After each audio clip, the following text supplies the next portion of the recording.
Okay, I'm going to try this for a second time. This time I've turned my microphone on.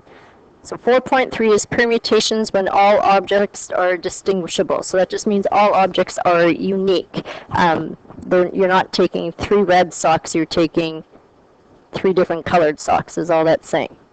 So our goal here is to determine the number of permutations of n objects when we take them r at a time. Our restriction on this is that your number has to be a positive value, and the r, the number you're taking at a time, has to be more than or less than the objects you have.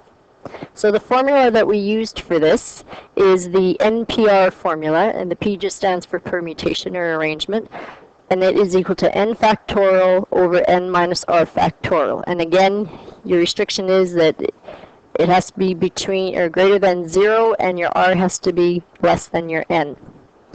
So example number 1, Matt has downloaded 10 new songs from an online music store. He wants to create a playlist using 6 of these songs arranged in any order. How many different 6-song playlists can be created from his new downloaded song? So using our NPR formula, oops, not sure what happened there. Okay. Oh, you're missing a little note in here, and not sure if it's on yours or not. But it's a little notation on the NPR formula. And all it says in there is NPR is a notation commonly used to represent the number of permutations that can be made from a set of n different objects. When all available objects are used in each arrangement, n and r are equal, so the notation is npn is used. So that's all. When you're taking the exact same amount of objects, so if you have 10 things and you're taking them 10 at a time, your notation instead of being NPR is npn. Okay, and that's just straight out of your textbook. If you're flipping through there, you'll see it. Okay, so our NPR formula.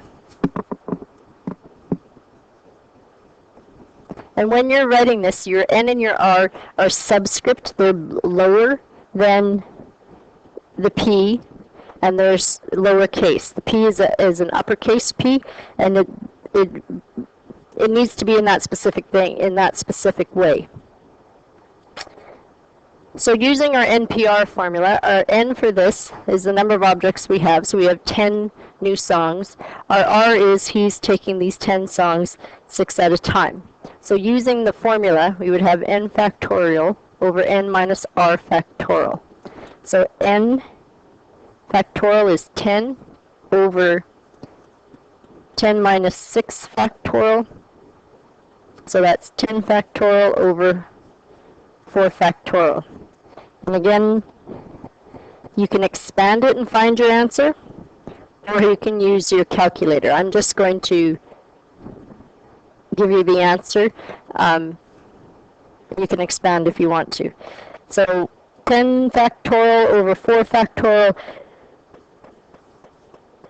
is 151,200. You could solve this one using the fundamental counting principle. Now, the fundamental counting principle says that you are going to take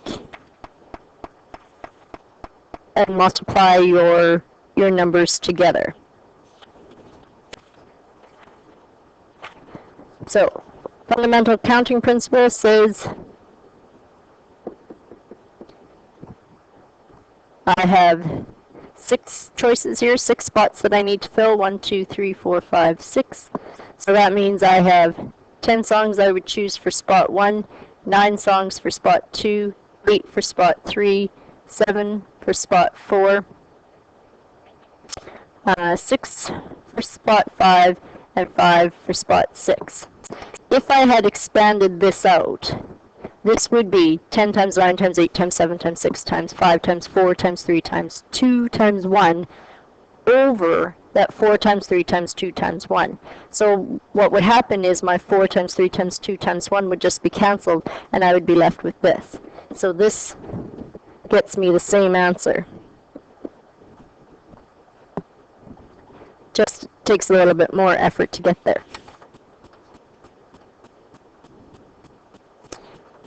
Okay, example 2. Tanya needs to create a password for a social networking website she's registered with, so something like Facebook. The password can use any digits from 0 to 9 and or any letters of the alphabet. The password is case sensitive, so she can use both lower and uppercase.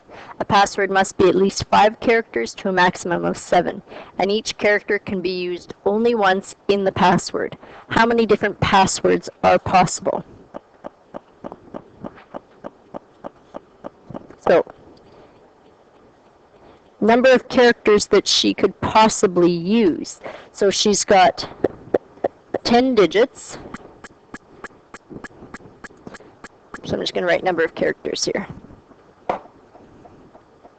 because we need to know how many characters she has in order to solve this. So number of characters that she gets to choose from. She's got 10 numbers, plus then she can use the alphabet, and it can be uppercase or lowercase. So that means she's got double the amount there. So 2 times 26 is 52, plus 10 is 62. So she's got 62 possible characters to choose from. So she's got to find a password for, see how many choices she has for 5 characters, for 6 characters, and for 7 characters. So let's do case 1, which is a 5-character password. So that means the number of characters she has to choose from is 62, and she's going to be taking them 5 at a time. That should be R equals. So R is equal to 5. So that means the way she can arrange them is going to be 62p5. Now you can write this out. You can do 62 factorial over 62 minus 5 factorial, and do that on your calculator and find your answer. And remember, you have to make sure that bracket is in there. Or what you can do is on your calculators you have an NPR function. And I'm just going to write that above here because you've got a little bit more room. So to calculate the NPR on your, or to use the NPR function on your calculator, you start with the same steps. First thing you're going to input is your N number. So whatever N is. So in this case it would be a 62. So I would go 62, and then it's going to be almost the same as the other one. Then I do my math button. Oops, and my left arrow. So I have 62, math, left button to get to PRB. Choice number 2 is NPR. So I select 2. I have, then on the calculator it says 62 NPR. So now what I have to input is my R value. So in this case it's a 5. And then I hit enter.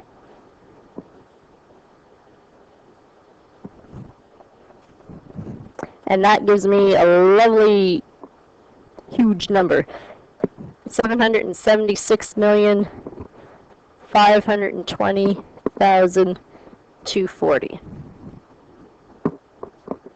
Okay, so that's for case 1 where I've got 5 characters. So what about in case 2 where I'm going to use 6 characters?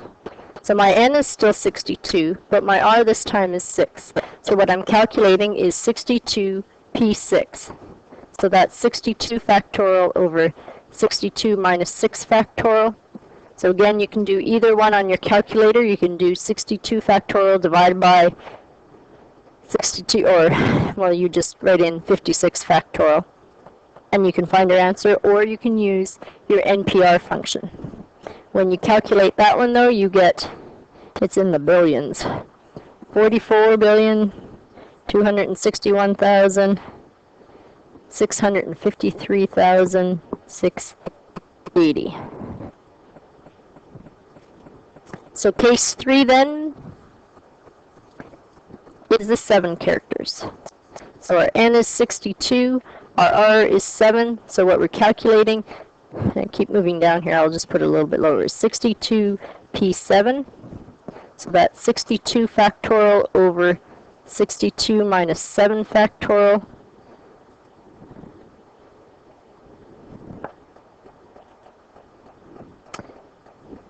What comes after a billion? 2478 652 606000.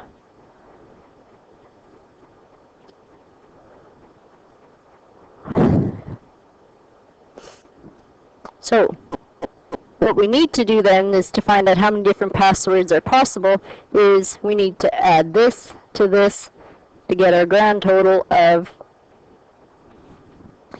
this.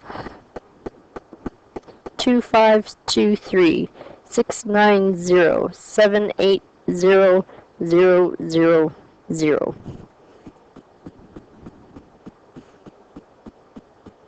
Not sure how that can end up with a 000. I might have done a little math add wrong there because it should have a 2 in it. Anyway, you can re-add the math and see what it gets to. But as you can see, she's got a lot of choices of possible passwords to get.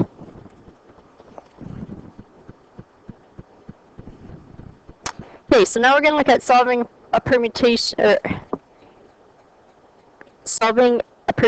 problem with conditions. So it says, at a used car lot, 7 different car models are to be parked close to the street for easy viewing. The 3 red cars must be parked so that there's a red car at each end of the third, and the third red car is exactly in the middle. So these have some restrictions on them. You can't just put them whatever way you want. You have to have them in a certain arrangement. How many ways can the 7 cars be parked?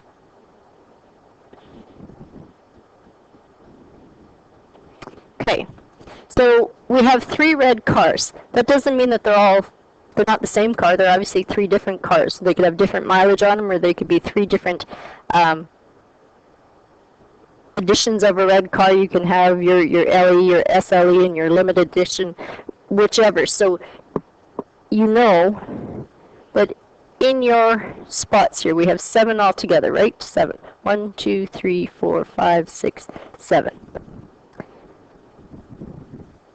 So for spot number 1, which has to be a red car, I have 3 choices that I can put there.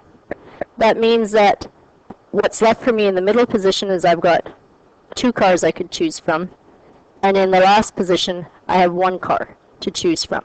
And I could have switched that up. I could have said that I've got 3 choices for the middle car and then put the end cars in. It doesn't matter. There's still 3, 2, 1 choices once you've filled all those. Okay, so that's for filling the red car. So the other cars then, for this spot here, if I've used up 3 of the cars, and there's 7 in total, that means I have 4 left for this spot, 3 left for this spot, 2 left for that spot, and 1 left for there. And again, that could be done in a different order. I could have decided that this second from the end spot is the one where I want to have 4 choices from. It doesn't matter, because when you're multiplying them, remember you can switch them around within a multiplication statement and still get the same answer.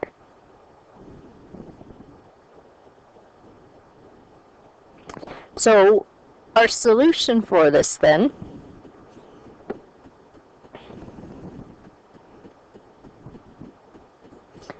so the number of arrangements that we have,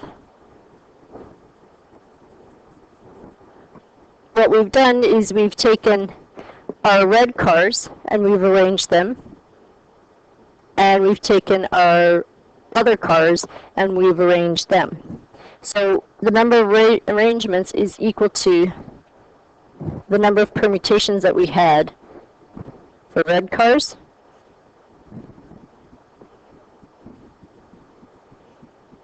cars, not cards. And number of permutations of the other cars. Now you should know from our last unit, whenever we see the word and, that automatically means that we are going to multiply.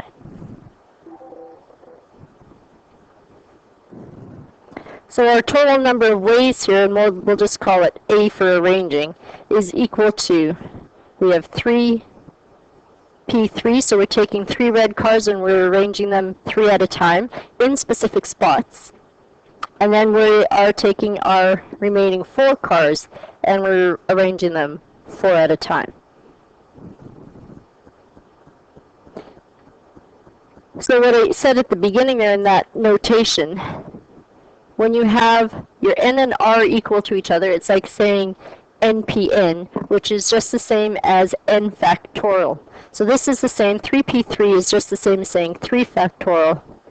4p4 is the same as saying 4 factorial. So that's equal to 6 times 24. So you have 144 ways of arranging those cars. So the next one here says, so what if the 3 red cars must be parked side by side? How many ways can the 7 cars be parked? So we have our 7 spots that we need to fill. 2, 3, 4, 5, 6, 7. But our 3 red cars need to go together. So let's say we're going to put them right at the beginning. So 3, 2, 1. And it doesn't matter where we put them as long as they are beside each other. So these now act as one object. We can move them so that they are going 3, 2, 1, but they're still side by side, or they could go 3, 2, 1. You see how I can continue with that permutation or that arrangement where I'm doing that.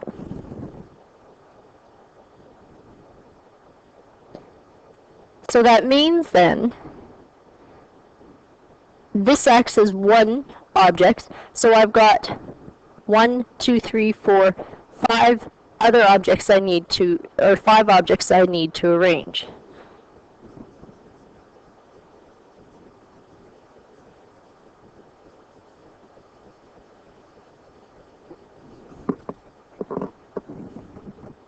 So this one here is a 3p3. Whoops, forgot my little subscript there. This is a 3p3 arrangement. This then for the whole thing is a 5p5. So my number of arrangements then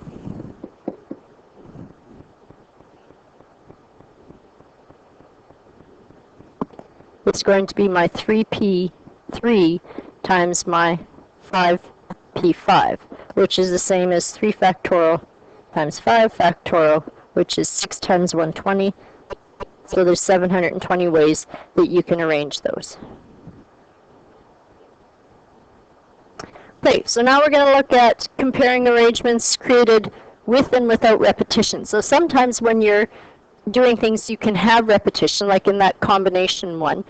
But sometimes you can't have values or characters repeating. So the example says, a social insurance number in Canada consists of 9-digit numbers that uses the digits 0 to 9. If there are no restrictions on the digits selected for each position in the number, how many social insurance numbers can be created if each digit can be repeated? So if they can be repeated, we're not really looking at a case of a permutation as we were doing in the other ones, but what we're looking at is the fundamental counting principle. So we need to use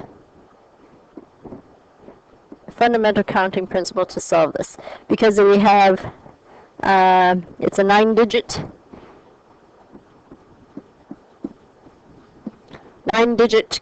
code, if you want to call it, for that they come up, or that they use for our numbers. So that means you have 10 choices for every single digit spot. So this is the same as saying 10 to the power of 9, which is a billion ways. So they can make 1 billion social insurance numbers just using the 10 digits. So once Canada's population gets to over a billion, then they're going to have to look at using characters.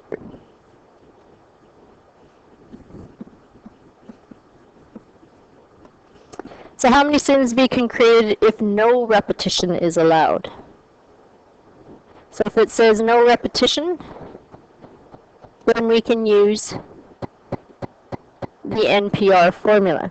So in this one, we have our N is 10 numbers, and we're taking them 9 at a time. So we have 10p9, which is 10 factorial over 10 minus 9 factorial, which is just 10 factorial over 1 factorial, so that equals 3,628,800 if you can't have your digits repeating.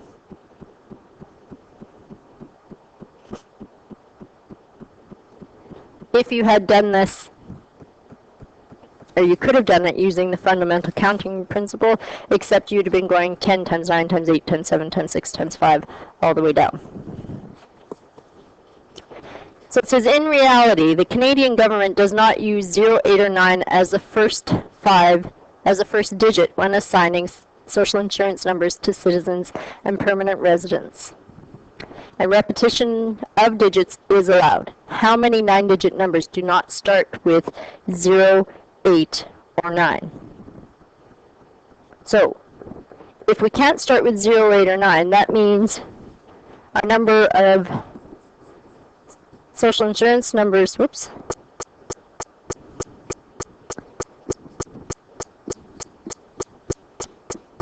so we've got 9 spots to fill, but in this spot we can't use a 0, 8, or 9, so that means we've only got 7 digits to choose from. All the other digits can use from 0 to 9, and they can repeat. So I could have 7, 1, 1, 1, 1, 1 if that's what was generated. So I've got 10 choices for each one of these. So that means what I have is 7 times 10 to the power of 8, which is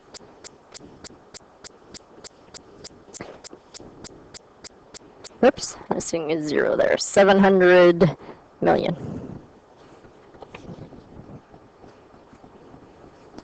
Okay, so in summary, number of permutations from a set of n different objects where r of them are used in arrangement can be calculated using the formula NPR. So this is the permutation formula. Permutations are arrangements. For example, if you have a set of 3 objects, A, B, C, but you can use them only 2 at a time, then the number of permutations is 3p2. And then there's the chart that proves it. So when all n objects are used in each arrangement, n is equal to r, and the number of arrangements is represented by npn, which is exactly the same as n factorial. The number of permutations that can be created from a set of n objects using r in each arrangement where repetition is allowed and r is less than or equal to n is n factorial. So if you can use if they can repeat, you're just doing n factorial or the fundamental counting principle. So it says, for example, the number of 4-character passwords using only the 26 lowercase letters where letters can repeat is just 26 times 26 times 26 times 26. Need to know. If order matters in a counting problem, then the problem involves permutations. So as soon as they talk about what order things need to be in, then you know you're dealing with a permutation. So to determine all possible permutations, use the NPN or the NPR formula, depending on whether all or some of the objects are used in each arrangement. Both of these formulas are based on the fundamental counting principle. By definition, 0 factorial is equal to 1. So Factorials are defined as long as an expression is greater than or equal to 0. For example, n plus 4 is only determined for n is greater than or equal to negative 4, and n is an element of integers. So I could use negative 4 in that particular expression because it equals 0, 0 factorial is 1. If a counting problem has one or more conditions that must be met, consider each case that each condition creates first as you develop your solution, and add the number of ways each case can occur to determine the total number of outcomes. So that was the situation for the password for the Facebook page. Okay, you figure out each case that there is, and then you add up those values. And that's all for this one. There's your assignment.